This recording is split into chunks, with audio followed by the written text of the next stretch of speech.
नमस्कार, मैं हूं अमीश देवगन और आप देख रहे हैं सबसे बड़ी टक्कर।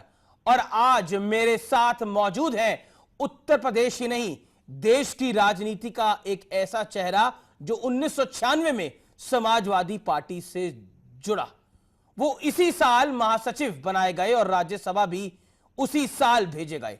लेकिन समाजवादी पार्टी के चरम पर रहने वाले इस शख्सियत को 2016 तक आते आते कई बार पार्टी से निकाला गया। फिलहाल ये पार्टी से बाहर है। इन पर आरोप ये है कि ये बाहरी हैं, लेकिन उत्तर प्रदेश की राजनीति से बाहर नहीं है। यूपी की राजनीति पर इनकी पैनी नजर है और यही खास वजह है कि आज हमारे साथ वो मौजूद होंगे। और मेरे साथ मौजूद हैं अमर सिंह साहब, जो कि राज्यसभा सांसद है, वरिष्ठ नेता है और अपनी बेबाकी के लिए जाने जाते हैं। और आज का ये इंटरव्यू बहुत दमदार और बहुत दबंग इंटरव्यू रहने वाला है, यह आपको मैं आश्वासन देता हूं। अमर सिंह जी, सवालों का जवाब देने के लिए तैयार है? बिल्कुल तैयार है। चलिए, और पहला सवाल आपसे यह है। इस मुलाकात की शुरुआत में एक शेर से करता हूं। बड़े बेआबरू होकर तेरे कूचे से हम निकले, बहुत निकले मेरे अरमा, लेकिन फिर भी कम निकले। क्या आपको लगता है समाजवादी पार्टी ने आपके साथ यही करा? इसका एक जवाब मैं भी शेर से देता हूं जी। नाउमीदी हर तरफ मंडरा रही, नाउमीदी हर तरफ मंडरा रही, लो चलो अपना बचाओ सर मियां। क्या आपको लगता है कि आपके साथ जो कुछ समाजवादी पार्टी ने करा वो सही था? इसका फैसला मैं दर्शकों और जनता पर छोड़ता हूं। इसका फैसला न तो आपको करना चाहिए ना मुझे करना चाहिए। इसका फैसला लोकशाही में जनता को करना चाहिए, जनता करेगी। आपको बाहरी क्यों कहा जा रहा है? अब बाहरी कैसे हो गए? हमें बाहरी कहा जा रहा है? आपने सुना नहीं? राहुल जी ने, प्रियंका जी ने देश के प्रधानमंत्री नरेंद्र मोदी को बाहरी कह दिया। आपको भी बाहरी कहा जा रहा है? जब से वह अखिलेश यादव के साथ मिले हैं जी, उनको बाहरी सबसे बड़ा प्यार हो गया है। अगर जनता यह कहे कि गांधी परिवार भी कश्मीरी है, कश्मीर से उत्तर प्रदेश में आया, ये भी बाहरी है। मैं ये पूछता हूं कि हिंदुस्तान में एक एक बच्चा जो यहां बैठा है वो कहीं भी नागरिक है जी। कश्मीर से कन्याकुमारी से लेकर के अंडमान निकोबार तक चुनाव लड़ सकता है। और नरेंद्र मोदी जी बड़ौदा से चुनाव लड़े, जीते, लेकिन गुजरात छोड़ करके उत्तर प्रदेश के बनारस में आए। और दूसरी बात, राम अवध में, काशी में शिव, कान्हा वृंदावन में, उत्तर प्रदेश में तीनों भगवान हुए। कन्हैया कृष्णा जो है गोकुल वृंदावन में पैदा होकर के जब बड़े हुए तो गुजरात गए। गुजरातियों ने कृष्ण को बाहरी नहीं कहा बल्कि द्वारकाधीश बनाया। और अब यह हालत आ गई है कि हमारे देश का प्रधानमंत्री जो बड़ौदा से भी जीतता है, बनारस से भी जीतता है, अपना घर छोड़ता है, बनारस आता है और कहता है कि उत्तर प्रदेश को प्रधानमंत्री देने का गौरव है, इस गौरव को हम उत्तर प्रदेश से नहीं लेंगे। तो राहुल जी, प्रियंका जी और अखिलेश जी तो मुझे बाहरी कहते थे, मैं तो हरदम बाहरी था। वहां पर अंदर ही सिर्फ मुलायम सिंह, अखिलेश यादव, शिवपाल यादव और राम गोपाल यादव भीतर ही हैं और घोषित और सब बाहरी हैं। सारे निर्णय 4 लोग करते हैं। वोट डालने भी सब गए। ये झगड़ा प्रायोजित है, टोली बना करके एक साथ गए। अगर कोई बाहरी वहां था तो मैं था, मैं पुराना बाहरी। आपको बाहरी भी कह दिया और बाहर भी कर दिया? नहीं, हम बाहरी पुराने हैं जी, घोषित अफू हैं। आप ये बता दीजिए, मेरे अलावा मुलायम सिंह का कौन सा व्यक्ति निकाला गया? अपर्णा यादव, देवरानी भी गई, जेठानी भी गई, ससुर भी गए, मुलायम सिंह भी गए। आप कह रहे हैं ये ड्रामा था पूरा? नहीं, जेठ भी गए, पांव छुए। साधना जी का बयान आया, एक आंख अखिलेश, एक आंख प्रतीक।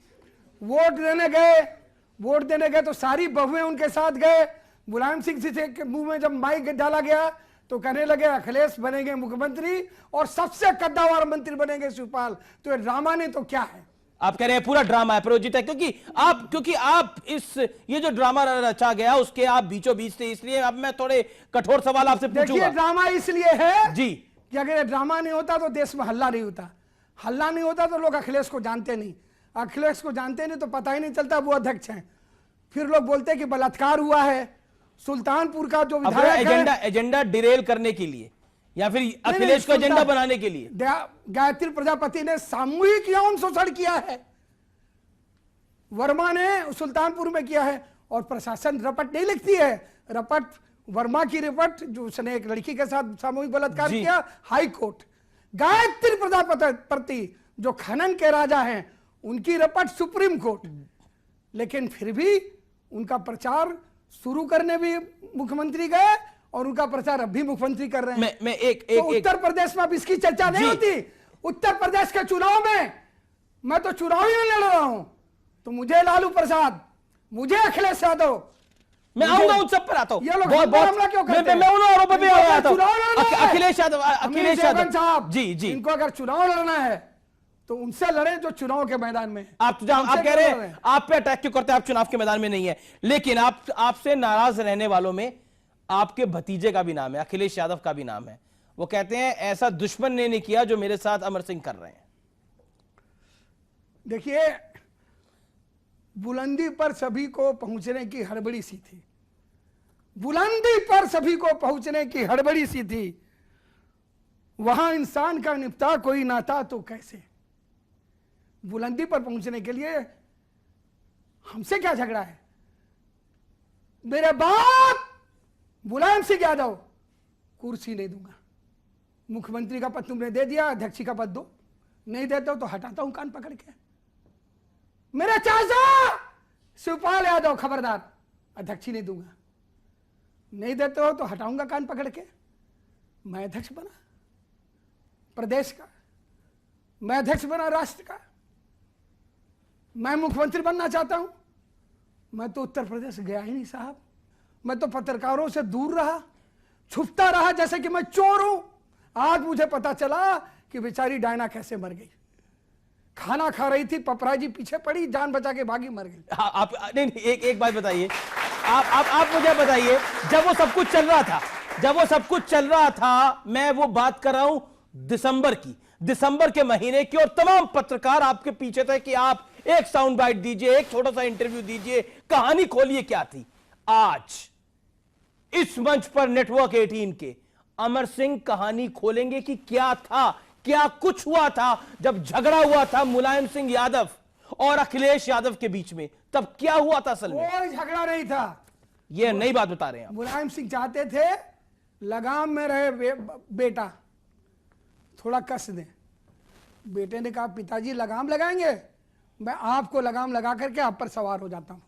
वो नहीं समझते थे कि लगाम लगाने जाएंगे, लगाम हम सवारी करेंगे बेटे पर, बेटा उनको लगाम लगा कर उन पर चढ़ कर बोलेगा मेरे घोड़े चल टिक टिक टिक टिक टिक। और मुलायम सिंह ने मुझसे कहा चले जाओ। ऐसा जनरल सेक्रेटरी था, ऐसा पार्लियामेंट्री बोर्ड का मेंबर था कि मुझे कहा लंदन जाओ, सिंगापुर जाओ, यहां मत रहो। समाजवादी पार्टी का रजत जयंती समारोह होगा, बताना, स्लोगन लगेगा, तुम्हारे पोस्टरों पर अखिलेश के समर्थक पेशाब करेंगे, तुम्हारे ऊपर सड़े अंडे फेंके जाएंगे। ये बोला गया आपको? बोला गया। मुलायम सिंह ने कहा मत आओ, और मैं लखनऊ नहीं गया। मुलायम सिंह के कहने से मुलायम सिंह ने कहा ये अमीश देवगन मिले, ये आज तक और दूसरे चैनल के लोग मिले, चुप्पी से भली कुछ नहीं, चुप रहना। अमर सिंह जी, अब मेरा अगला सवाल, और मेरा यह सवाल है, अखिलेश ने पिछले 26 अक्टूबर को कहा था कि अमर सिंह शत्रु की तरह व्यवहार कर रहे हैं, और आप कह रहे हैं ये सब कुछ ड्रामा चल रहा था। अभी आपने बोला ये सब कुछ ड्रामा चल रहा था, आपको बोला गया आप लंदन चले जाइए, सिंगापुर चले जाइए, लखनऊ आएंगे, रजत जयंती समारोह में आएंगे तो अंडे बरसेंगे। क्या आपको लगता है आप पे दबाव बनाया गया जाने का? और अखिलेश ने 26 अक्टूबर की मैं बात कर रहा हूं, कहा कि अमर सिंह शत्रु की तरह व्यवहार कर रहे हैं। ईश्वर की सौगंध खा के कहता हूं, आज भी मैं अखिलेश को शत्रु नहीं मानता। मेरी 2 बेटियां हैं, दृष्टि और दिशा, उनकी सौगंध खा के कहता हूं, अकेले में सार्वजनिक रूप से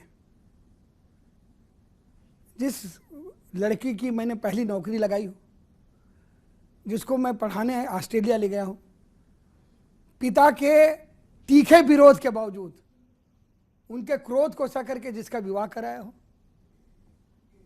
उसका विरोध करने का मतलब है कि मैं अपना विरोध कर रहा हूं। ऐसा क्या हो गया अमर सिंह जी, जिससे अखिलेश यादव, जिसकी आप कहते हैं आपने शादी कराई, उसको पढ़ाया, आप कहते हैं आपने उसको लगभग पाला, वो इतना नाराज हो गया, वो कहता है कि अमर सिंह अगर पार्टी में आएंगे तो फिर मैं पार्टी से बाहर चला जाऊंगा। ऐसा है कि हर तरफ अच्छे बुरे लोग होते हैं।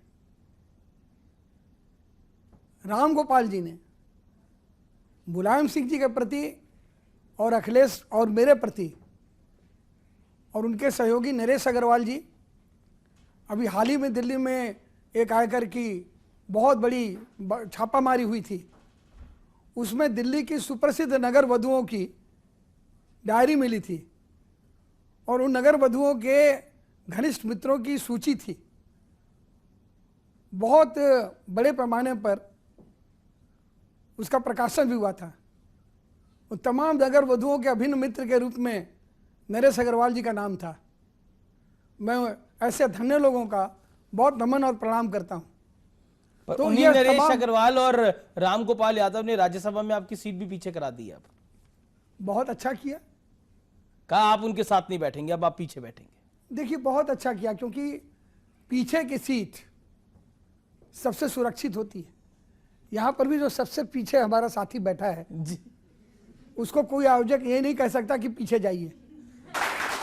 मैं सबसे पीछे बैठता हूं। ये राम गोपाल की और नरेश की औकात है कि उन्होंने मुझे सबसे पीछे बैठाया है, इससे ज्यादा क्या करेंगे। लेकिन सबसे पीछे बैठने के बावजूद भी जब सदन से बाहर निकलता हूं तो परिसर में किसी मंत्री, किसी संतरी से अधिक आपकी बिरादरी के लोग हाथ में जो नया तमंचा उनका है माइक लेकर कहते हैं बाइट प्लीज।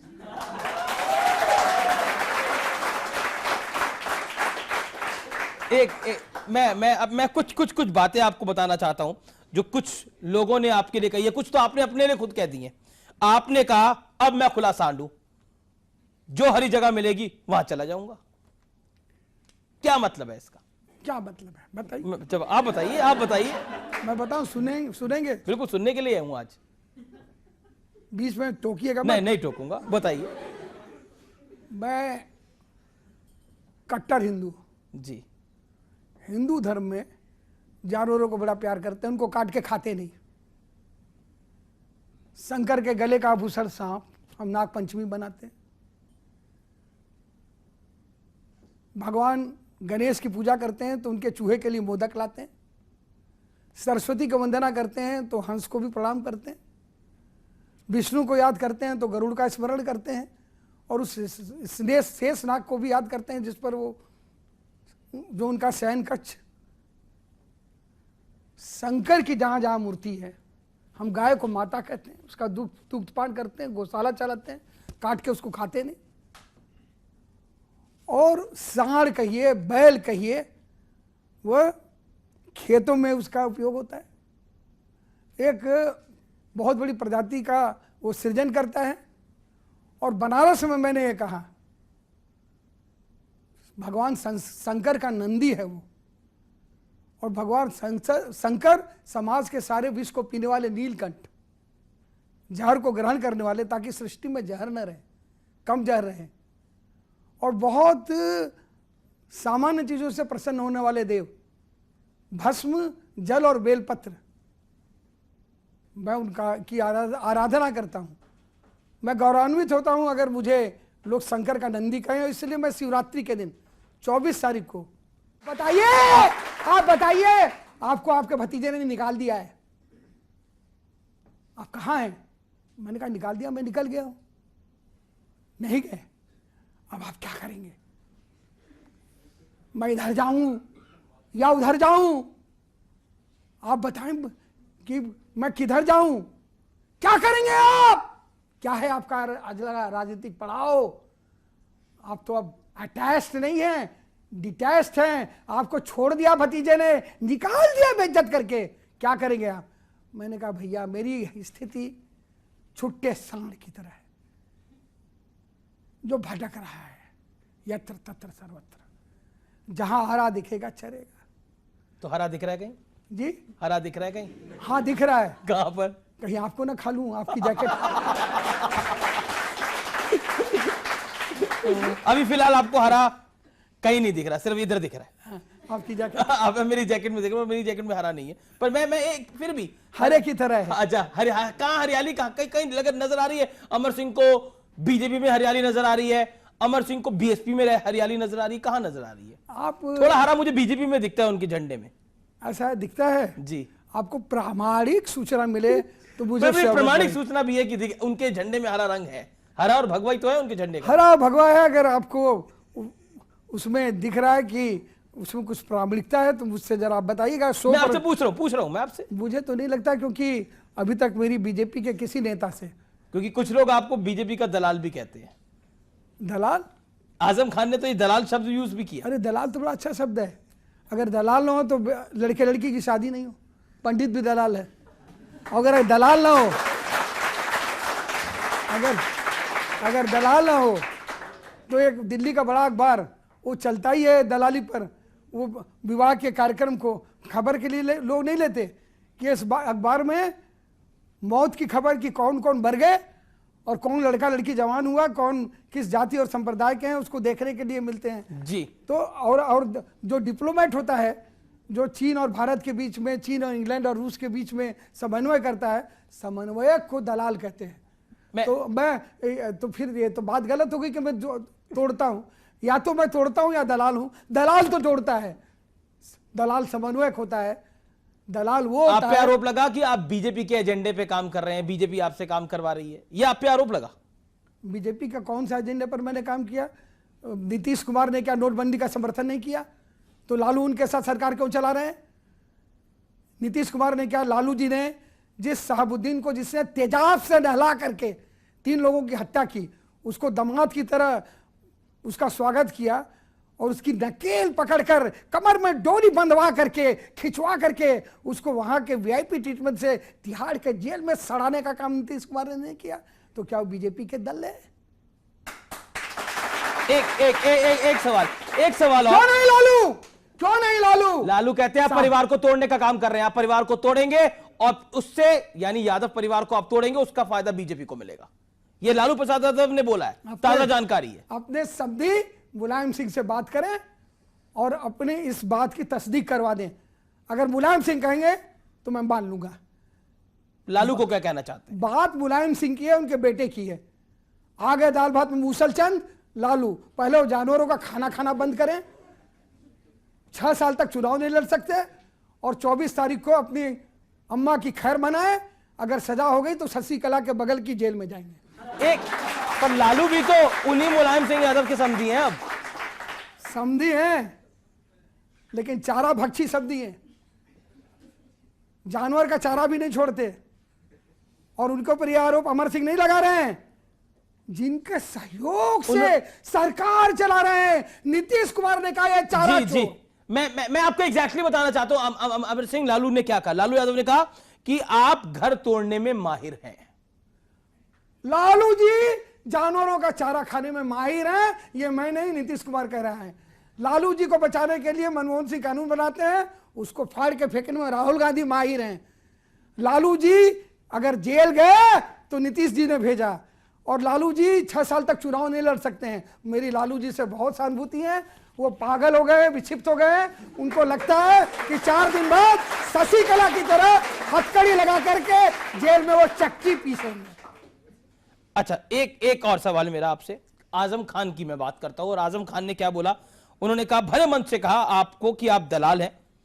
वो कहते हैं कि आपका नाम लेने से उनकी जबान गंदी हो जाती है, ये आजम खान कहते हैं। तुझको मालूम है कि दुनिया तुझे क्या कहती है? तुझको मालूम है दुनिया तुझे क्या कहती है? हाथ रख लेती है, हाथ रख लेती है कानों पर तेरे नाम के साथ। तुझको मालूम है दुनिया तुझे क्या कहती है? हाथ रख लेती है कानों पर तेरे नाम के साथ आजम खान। क्योंकि तू वो है जो बच्चियों का बलात्कार हो जाए तो कहे लड़के हैं, देखो मेरा दिल मचल गया। फिर उसके बाद सुप्रीम कोर्ट निकालती है कोड़ा और मारती है सटा सट, तो कहते हैं माई बाप माफ कर दो, ये जीव है, इसमें हड्डी नहीं है, फिसल गई। कहते हैं कि भारत माता डाइन है, फिर कहते हैं गुलाम नबी आजाद तो हिंदुस्तान का मंत्री नहीं, कश्मीर का है, कश्मीर तो भारत का अंग ही नहीं, वह तो पाकिस्तान का अंग है। मुलायम सिंह का जन्मदिन मनाते हैं, पैसा कहां से आया? हुजूर दाऊद इब्राहिम और अबू सालिम ने भेजा है। ऐसा आदमी जो औरत को औरत न समझे, जो औरत को सामान समझे, जिसको सुप्रीम कोर्ट फटकारे, जिस कश्मीर को बचाने के लिए फौज के नौजवान, उत्तर प्रदेश के नौजवान, एक जवान मेजर की जवान स्त्री विधवा हो जाए, उसको पाकिस्तान का अंग बताए। मुलायम सिंह जी का जन्मदिवस का खर्चा कहे अबू सलीम और दाऊद इब्राहिम ने दिया है। जैन नाम का एक ठेकेदार जल निगम में ठेका करे 2.5% हम देते हैं, ऐसा कथित रूप से कहता, कथित रूप से, प्रमाण नहीं है, लेकिन हाई कोर्ट ने ऐसा डंडा मारा है कि उसमें कितने कितने फर्जीवाड़े हुए हैं और कागज चलाए हैं। सीबीआई इंक्वायरी का आदेश, आप कह रहे हैं उसका दलाल कहना गलत है? नहीं, जैन के बारे में बताओ वो क्या है। हाई कोर्ट का आदेश गलत है, जल निगम के आदेश की प्रतिलिपि गलत है। तो जिनके अपने घर शीशे के हों वो दूसरों के घर पत्थर नहीं फेंका करते। मैं अब एक अंतराल के लिए रुक जाता हूं, एक ब्रेक लेता हूं, और ब्रेक के बाद भी अमर सिंह से ये बेबाक बातचीत जारी रहेगी, क्योंकि जनता के सवाल अभी बाकी है और जनता के पास सवालों का हजूम है, और अमर सिंह आज बोलने के मूड में है। और ब्रेक के बाद भी ये बातचीत, एक्सक्लूसिव बातचीत जारी रहेगी।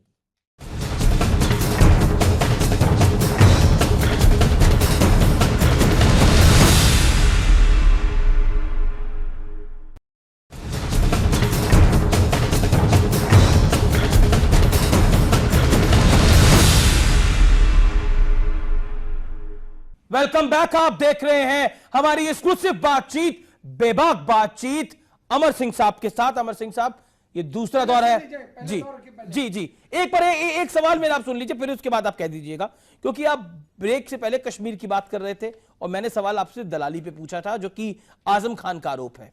लेकिन अब एक और शख्स है जो कि समाजवादी पार्टी में है, आप उनको जानते होंगे, राजेंद्र चौधरी।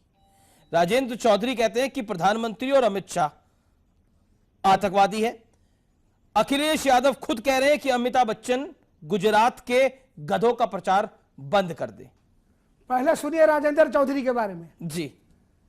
दिल्ली पुलिस की क्राइम ब्रांच के डीसीपी भीषम सिंह, नाम ले रहा हूं, उनसे पूछिए ये अजमत कौन है, तिहाड़ जेल में बंद है।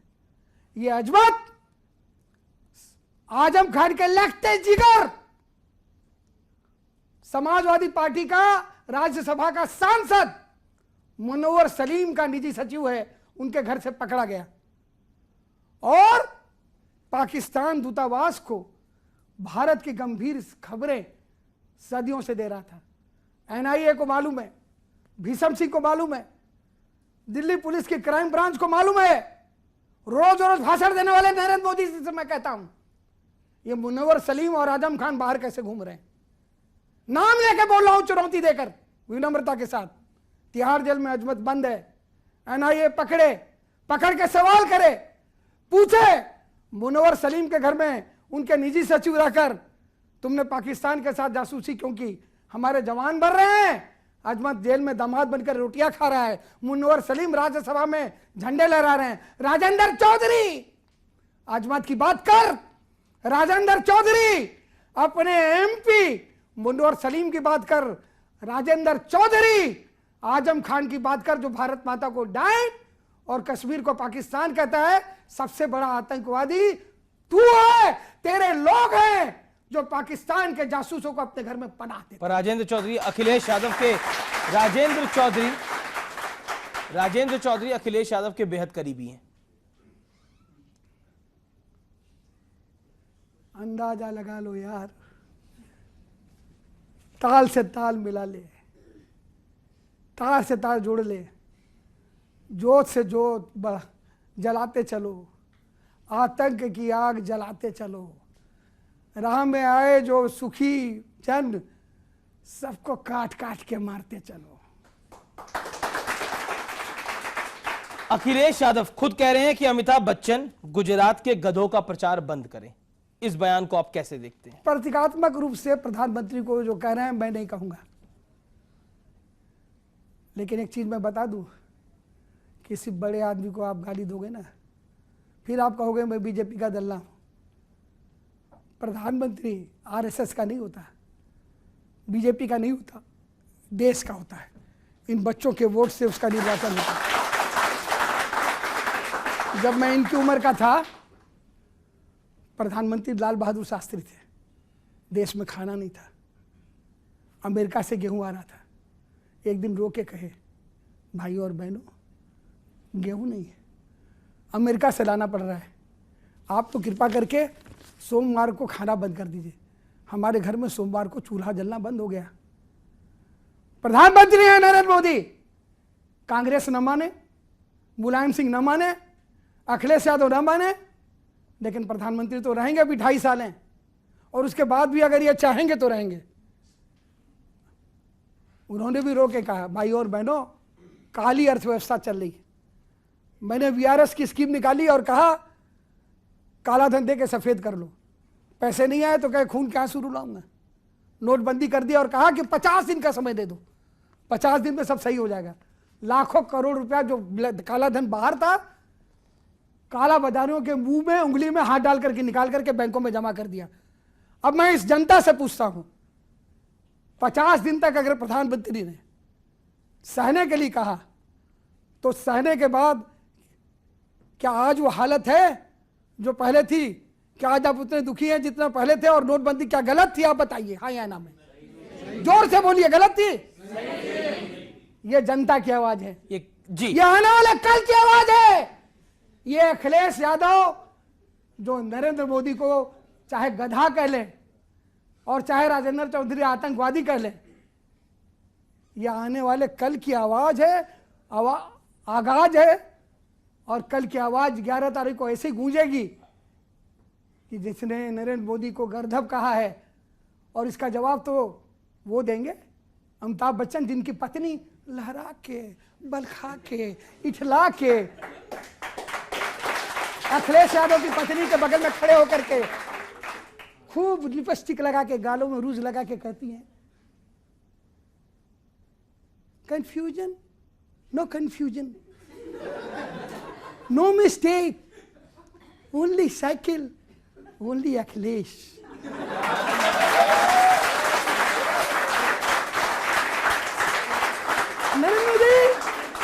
नरेंद्र मोदी तुम बुढ़े हो गए हो, घर में रहो, फालतू मत बोलो। No confusion Narendra Modi, no mistake, only cycle, only Akhilesh. अरे जया बच्चन, तुम्हारे पति को स्वच्छता का एम्बेसडर बनाया, तुम्हारे लड़के अभिषेक को फिल्में तो मिलती नहीं, झाड़ू पकड़ा दिया और पद्म विभूषण दे दिया। कुछ तो ख्याल करो नरेंद्र भाई का।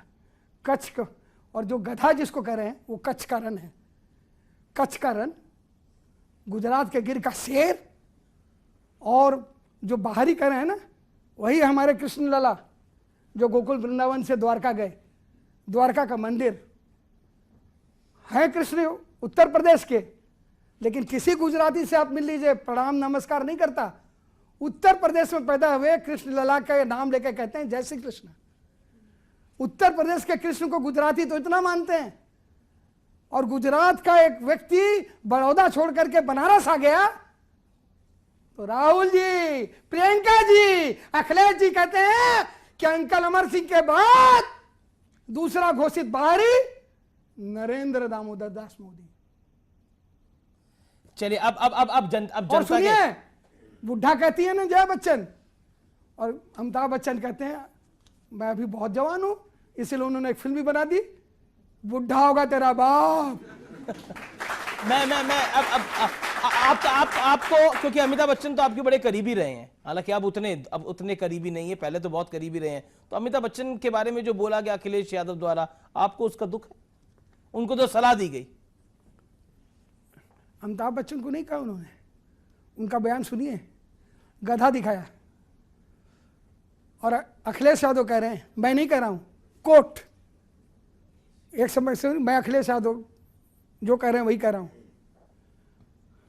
अब बताओ, गधों का प्रचार होगा गुजरात में, गधों का प्रचार, सदी के बाहर गधे का प्रचार कर रहे हैं। यह गधा शहर का नहीं, गांव का गधा है। यह गधा लंबी सोच में नहीं रहता, ये बड़ी तेज गति से दौड़ता है। ये नहाता नहीं है फिर भी साफ सुथरा दिखता है। इस गधे का प्रचार मत करिए। वो परिप्रेक्ष्य नहीं बता रहे हैं कि कच्छ के रण के गधों का प्रचार कर रहे हैं। गधों भी नहीं बोल रहे हैं, गदहा कह रहे हैं, और गुजरात का गदहा कह रहे हैं। समझने वाले समझ रहे हैं, ना समझे वो अनाड़ी है।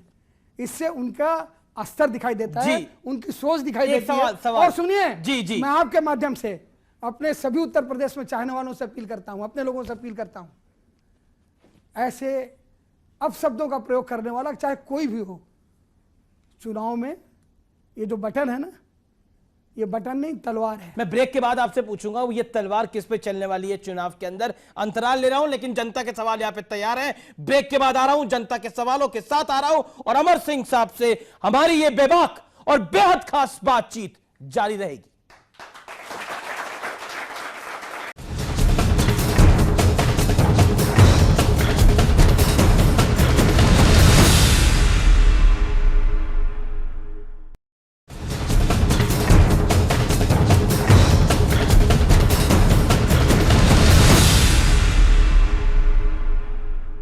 Welcome back. आप देख रहे हैं अमर सिंह से हमारी बेहद खास बातचीत, और अब जनता के सवाल हैं।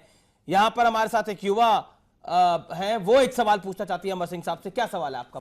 सर, देश की राजनीति में अखिलेश यादव को औरंगजेब कहा जाता है, क्यों? देखिए, ये एक ऐसा सवाल है जिस पर अखिलेश हमसे बहुत नाराज हुए। उन्होंने कहा कि अमर सिंह ने टाइम्स ऑफ इंडिया में ये छपवा दिया, लेकिन मैंने नहीं छपवाया। और आप कह रही हैं उनको औरंगजेब।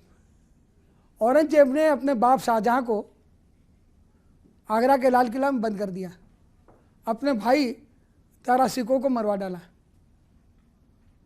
सत्ता के लिए। तो जो भी लड़का अपनी कुर्सी के लिए बाप को हटा दे, जो भी लड़का अपनी कुर्सी के लिए चाचा को हटा दे, ये उत्तर प्रदेश है, यहाँ राम की पूजा क्यों होती है?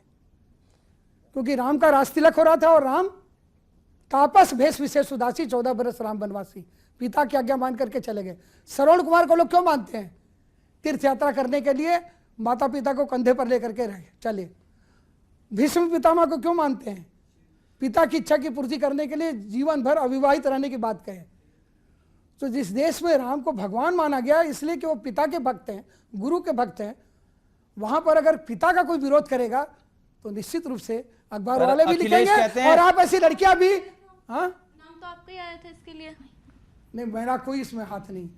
मैं औरंगजेब जब हुए थे तो मैं पैदा भी नहीं हुआ था। नहीं, पर अमर सिंह जी, अखिलेश यादव कहते हैं, मैं आपके पास आ रहा हूं। अखिलेश यादव कहते हैं कि मैंने सफाई करने के लिए समाजवादी पार्टी में, ये मेरा सफाई अभियान था, मेरा स्वच्छ अभियान था, स्वच्छ समाजवादी पार्टी अभियान, जिसमें मैंने सब गुंडों को, सब ऐसे लोगों को जो पार्टी का नाम खराब करते बाहर कर दिया। सुनेंगे? 30 सेकंड में जवाब दे दीजिए। सुल्तानपुर से उन्होंने अपना चुनाव प्रचार शुरू किया। उनका सबसे खास विधायक वर्मा विधायक है अभी भी। एक राजपूत लड़की के साथ बलात्कार, फिर सामूहिक बलात्कार, रपट नहीं लिखी गई। इलाहाबाद हाई कोर्ट के कहने से रपट लिखी गई, और जब रपट लिखी गई और जब गवाही के लिए बुलाया गया तो मर्डर हो गया। फिर उसी सुल्तानपुर में गायत्री प्रजापति बलात्कार, फिर गैंगरेप, रपट नहीं लिखी गई तो सुप्रीम कोर्ट ने रपट लिखवाई। प्रचार उन्होंने उसी सुल्तानपुर से शुरू किया। और अब ये सिर्फ अखिलेश यादव के उम्मीदवार नहीं है, गठबंधन हो गया, राहुल के भी उम्मीदवार हैं। ये अगर स्वच्छ समाजवादी पार्टी है तो मेरी गंदी समाजवादी पार्टी से बहुत अच्छी थी। अच्छा, यूपी के लड़कों का ये साथ यूपी की पब्लिक को पसंद आएगा? आप कह रहे थे कि जो इस बारी जो जनता का वोट होता है वो जनता की तलवार होती है, तो यूपी के लड़के, ये जो 2 यूपी के लड़के हैं, एक आपके भतीजे और दूसरे आपके बहुत करीबी राहुल गांधी। बदायूं में रफ हुआ, राहुल गांधी पहुंच गए, हाय हाय। लेकिन सुल्तानपुर जो उनका गृहजनपद है वहां रेप हुआ, सामूहिक गैंग रेप। रपट नहीं लिखी गई, अदालत ने रपट लिखवाई। गवाही के लिए बुलाया तो गवाही से पहले मार डालो। उसके बाद अमेठी उनका घर, गायत्री प्रजापति अपनी जुल्फें ऐसे जुल्फ लगा करके चलते हैं, ऐसे जब चलते हैं तो उनकी जुल्फें उड़े, जब जब जुल्फें तेरी तो पता नहीं किस किस का दिल मचले। तो गायत्री प्रजापति ने सामूहिक गैंगरेप किया, प्रशासन ने कुछ नहीं किया, सुप्रीम कोर्ट ने मारा हथौड़ा, लेकिन राहुल गांधी नहीं गए। तो यूपी के लड़के कैसे दिखते हैं आपको दोनों, अखिलेश और राहुल? उनका नारा यूपी को ये साथ पसंद है। उनका ये कहना है अपनी गृहस्थी तब तो लिपटना कबूल था, बाहों के दायरे में सिमटना कबूल था। अब जा रहे हैं ऐसे, अरे रेप जिन बच्चियों तुम्हारा हुआ कि हम जानते नहीं, हम दोनों का मतलब निकल गया, तुम्हारा रेप हुआ होता रहे, हम तुम्हें पहचानते नहीं। और आपने मेरे सवाल का जवाब नहीं दिया, यूपी को यह साथ पसंद आएगा कि नहीं पसंद आएगा?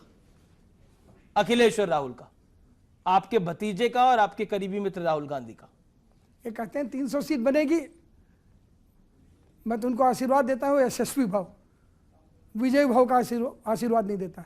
खूब टीवी में दिखाई दें, खूब कार्टून बने, ये दोस्ती हम नहीं छोड़ेंगे, जी तोड़ेंगे दिल तेरा, तेरा साथ भी चुनाव के बाद छोड़ेंगे। आप कह रहे मतलब ये गठबंधन आने वाला नहीं है आप? अच्छा चलिए मैं आपसे इस सवाल के ऊपर आऊंगा कि अमर सिंह की भविष्यवाणी क्या होगी उत्तर प्रदेश चुनाव पर, मैं इस सवाल पर आपके पास आऊंगा, लेकिन एक और सवाल जनता के बीच से। सर आप पूर्वांचल से हैं, क्या पूर्वांचल का सही विकास हुआ है? इसके बारे में आप कुछ कहेंगे? हाँ ये सही है। पूर्वांचल में एक जगह है मिर्जापुर के पास सोनभद्र, वहाँ बिजली बनती है और वो बिजली पूरे उत्तर प्रदेश को के काम आती है, लेकिन पूर्वांचल अंधेरे में डूबा रहता है। जब मायावती होती हैं तो वो बिजली जलती है गाजियाबाद में उनके गांव में, जब नेता अखिलेश जी होते हैं तो बिजली जलती है सफाई में, लेकिन पूर्वांचल में अंधेरा रहता है। पूर्वांचल का आदमी मुंबई में टैक्सी चलाता है और राज ठाकरे की लात खाता है। मैं आपको बता दूं, मैंने ये लड़ाई लड़ी और मैंने जाकर के राज ठाकरे के लोगों से कहा, तुम बोलते हो ना गणपति बप्पा मोरिया, गणपति मेरा बाप है, और गणपति का बाप कौन है? शंकर। शंकर का घर कौन है? बनारस। हमें मारो मत, हम तुम्हारे बाप के देश के लोग हैं। जी चलिए एक और सवाल जनता की तरफ से आ रहा है। मेरा सवाल ये है कि सर आपकी भोज में ऐसी क्या बात हुई थी जिसको पता लगने पर अखिलेश यादव ने ये एक्शन ले लिया?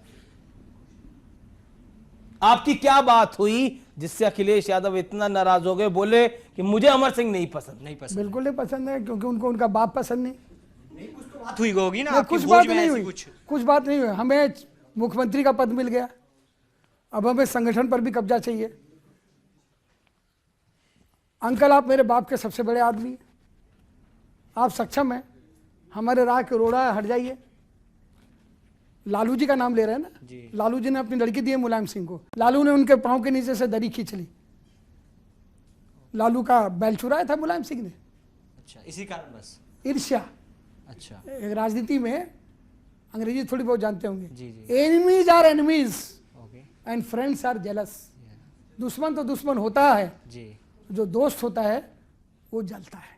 तो आप कहना ये चाह रहे हैं अखिलेश आपके जलते थे, आप ये कहना चाह रहे हैं? बिल्कुल नहीं।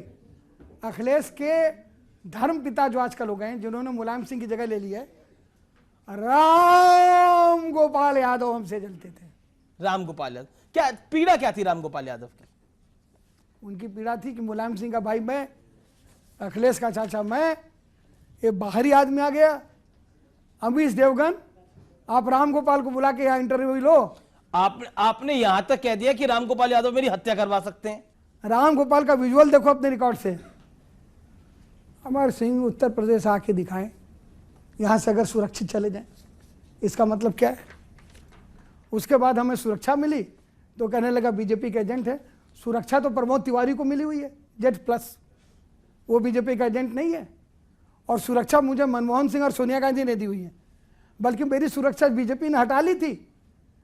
मुझे उत्तर प्रदेश के पुलिस की सुरक्षा मिली हुई थी, और हमारे को जो सोनिया जी और मनमोहन सिंह ने सुरक्षा दी थी वो CISF की दी थी, जो अभी मेरे साथ चल रहे हैं।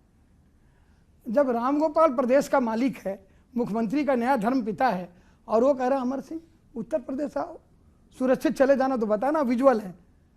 तब स्थानीय पुलिस ही मुझे गोली मार दे तो तब केंद्र ने मुझे सुरक्षा उनकी धमकी पर आईबी के इनपुट पर दी। सर, रामगोपाल यादव को आपने नपुंसक कहा था, ये कैसी, मतलब क्या कैसे ये शब्द थे बिल्कुल ये? गलत बात है। अपने मन से लोगों ने छापा और मैंने सार्वजनिक खेद प्रकट किया, फिर कर रहा हूं। आपने प्रधानमंत्री को बकरी कहा था कि वो हर जगह मैं करते हैं। अभी थोड़ी देर पहले आपने ये कही कि इस तरह की राजनीति नहीं करनी चाहिए इन शब्दों की, और आप ही ने बकरी कहा था। बकरी नहीं कहा था, मैंने कहा आवाज निकाली थी। आपने कहा मैं करते हैं, हर जगह मैं करते हैं, तो ये बकरी था। मैं करते हैं ये कहा था, बकरी शब्द आप जोड़ रहे हैं। नहीं, आपने बकरी ही कहा बकरी नहीं कहा, हमने कहा प्रधानमंत्री का, तो मैं ये कहा था। लेकिन उसका आपके मतलब विवादित बयान तो रहते हैं। नहीं, लेकिन विवादित बयान में मैंने प्रधानमंत्री को आतंकवादी नहीं कहा। मैंने प्रधानमंत्री को जितने विवादित बयान रहते हैं आतंकवादी नहीं कहा जी। इस तरह की कोई बात नहीं कही। और रामगोपाल यादव को मैंने नपुंसक नहीं कहा, उसका मैंने खंडन किया। जी, और उस समय मैंने ये कहा कि प्रधानमंत्री को मैं नहीं कहना चाहिए, हम भी कहना चाहिए। हम ही हम हैं तो क्या हम हैं, तुम ही तुम हो तो क्या तुम हो। जी, मैं एक आपसे अब, क्योंकि ये उत्तर प्रदेश का सबसे बड़ा दंगल चल रहा है, इस दंगल में अमर सिंह कहां खड़े होते हैं, और दूसरा बड़ा सवाल किसको आगे देखते हैं इस लड़ाई के अंदर। 3 राउंड का चुनाव हो चुका है। इस दंगल में पहले भी मैं कह चुका हूं, पहले जमाने में राजशाही थी, और राजशाही में भुजाएं, और भुजाओं में जो तलवार होती थी वह निर्णायक होती थी। अब राजशाही की जगह लोकशाही है, और लोकशाही में तलवार की शक्ल उस बटन ने ले ली है। अपनी बटन राष्ट्रवादी ताकतों को के पक्ष में दबाएं, पढ़े लिखे स्वच्छ व्यक्ति के पक्ष में दबाएं। नई पीढ़ी जागरूक है, वह जातिवाद के खिलाफ है, वह जन्म के आधार पर अवसर दिए जाने के खिलाफ है, कर्म के आधार पर स्वीकृति देने के पक्ष में है। अपने विवेक का प्रयोग करके, ये सामान्य चुनाव नहीं है, बदलाव का चुनाव है। आपको क्या लगता है कौन उत्तर प्रदेश में कौन बाजी मार रहा है? ये मैं बोल करके, वो लड़के कहां खड़े हैं, नरेंद्र मोदी कहां खड़े हैं और मायावती कहां खड़ी है? आप क्या चाहते हैं, एफआईआर हो जाए? नहीं, आप बताइए ना, जवाब दीजिए। घबरा रहे हैं अमर सिंह, आप घबरा रहे हैं क्या जवाब देने से?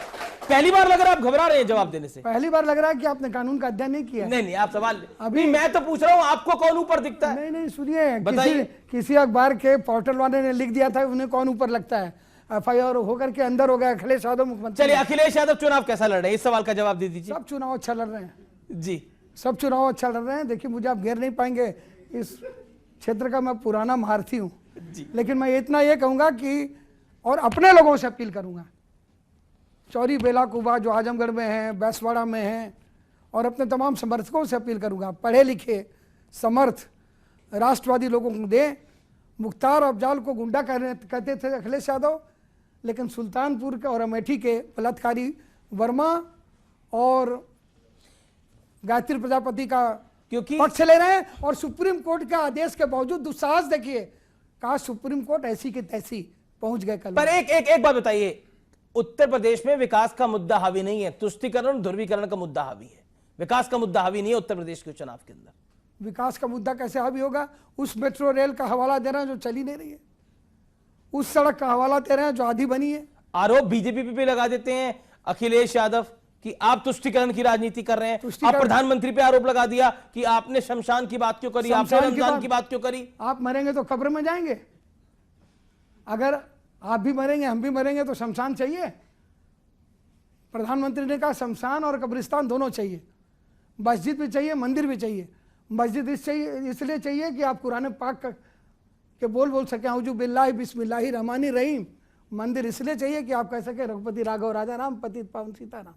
शमशान इसलिए चाहिए ताकि आपके पार्थिव शरीर को जलाया जा सके, और कब्रिस्तान इसलिए चाहिए कि ताकि दफनाया जा सके। ये मस्जिद है, ये बुत खाना, चाहे ये मानो चाहे वो मानो, मतलब तो है जी को समझाना, चाहे ये मानो चाहे वो मानो। अब तो ये भी आरोप लग गया कि उत्तर प्रदेश में बिजली के तार भी धर्म पे जोड़े जाते हैं, ये भी आरोप लग गया। बिल्कुल गलत है। उन्होंने कहा कि रमजान मनाओ लेकिन एकादशी भी मनाओ। अगर मुसलमान को यह हक है कि वो रमजान मनाए, तो हिंदू को क्या यह हक नहीं? रमजान में अगर वो रोजा रखे तो हिंदू को हक नहीं है कि एकादशी का व्रत रखे? जी ये कहा है उन्होंने। इसको आप तोड़ मरोड़ रहे हैं। हिंदू का खून है, न मुसलमान का खून है। असीम देवगन, ये इंसा का खून है। एक एक एक बिल्कुल, मैं आपसे और इसका रंग लाल है। तो इस बारी मुद्दा कौन सा हावी है उत्तर प्रदेश में? हिंदू का विकास खून है। नहीं, विकास सुनो या मेरी ध्रुवीकरण? विकास या ध्रुवीकरण? ये देश के दुश्मन है जो इस तरह तोड़ मरोड़ रहे हैं। नहीं, मैं आपसे सवाल पूछ रहा हूं। हम भी जवाब दे रहे हैं, हिंदू का खून है, न मुसलमान का खून है। ए दुश्मनाने हिंद, ये इंसा का खून है। यहां पर अगर बात करनी है तो धर्मनिरपेक्षता का मतलब मस्जिद नहीं है, मंदिर भी है। धर्मनिरपेक्षता का मतलब कब्रिस्तान नहीं, शमशान गृह भी है। जी चलिए अमर सिंह जी, आप हमारे साथ स्टूडियोज में आए, आपने जनता के सवालों का जवाब भी दिया, इसके लिए बहुत बहुत शुक्रिया। और आखिर के अंदर आप कुछ कहना चाहते हैं खास तौर पर उन लोगों को जो लोग बार बार आप पर कटाक्ष करते हैं, जो कहते हैं आपके बारे में अपशब्द, क्या आपको लगता है कि आज आपने उनको जवाब दे दिया? देखिए, मैं एक शेर है, मैं आज पढ़ रहा था, बड़ा अच्छा शेर है, आपकी नज़र करता हूँ। रुलाने वाले थे हालात, रुलाने वाले थे हालात जिनमें जी रहा था मैं। रुलाने वाले थे हालात जिनमें जी रहा था मैं। किसी को हो गिला, अखिलेश को हो गिला, मुलायम सिंह को हो गिला, पर उनमें मैं मुस्कुराता भी कैसे। चलिए अमर सिंह साहब, आप स्टूडियोज में, आपका बहुत बहुत शुक्रिया। तो ये थी अमर सिंह से हमारी बेबाक और एक्सक्लूसिव बातचीत। लेकिन आप देखते रहिए नेटवर्क 18। नमस्कार।